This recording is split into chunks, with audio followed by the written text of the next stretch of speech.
to je pod P. Šijana. Mauro Ikić i Andrej Rašović. Koji broj? 14. Broj 14.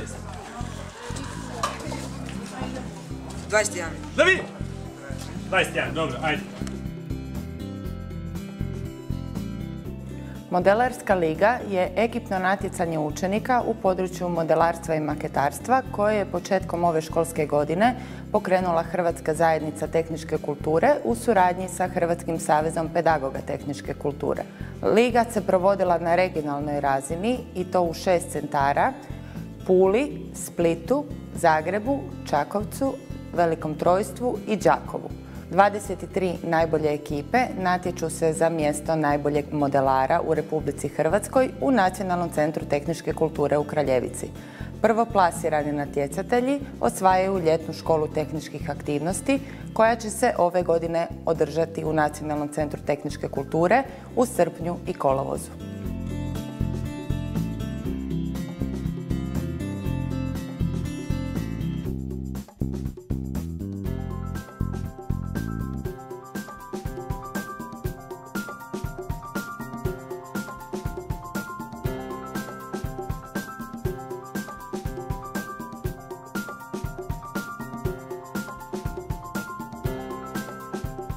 Ovo je Nacionalni centar tehničke kulture u Kraljevici.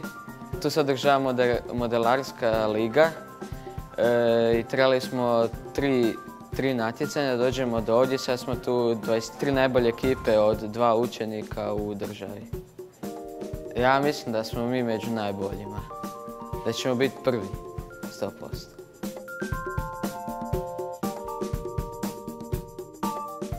A modelari me zanimaju zato što se vještam u tome i s drvetom se radi. S drvetom volim raditi pa zato što je to prirodni materijal i onako, baš. Najteže je napraviti slova. Pa zato što treba biti sve ravno i to se vidi.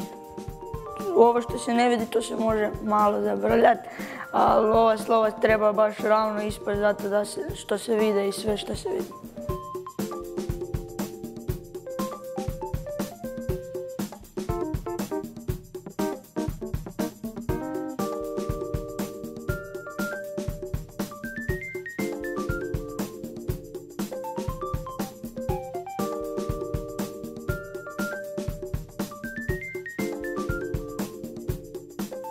Zadatak nam je raditi lampu, svjetleću lampu sa natpisima, kraticama tehničke kulture.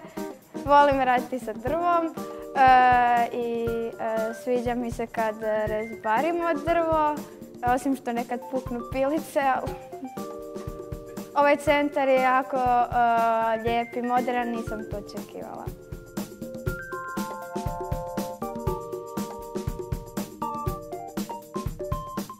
Zadatak se na početku činio lagan, ali dok smo krenuli, onda smo tek skužili koliko ima dijelova i koliko je to zapravo komplicirano.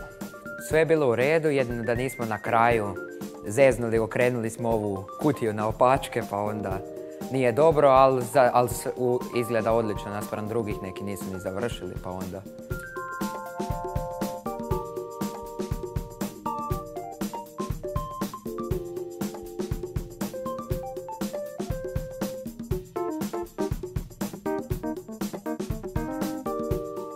Za razliku od našeg takmičenja, kod vas je, rekla bih, nešto realnija slika u tom smislu što deca na licu mesta pokazuju svoju kreativnost, inovativnost, svoje znanje bez prisustva svojih mentora koji su ih vodili do samog takmičenja i naprosto se na taj način otkriva prava slika o učenicima.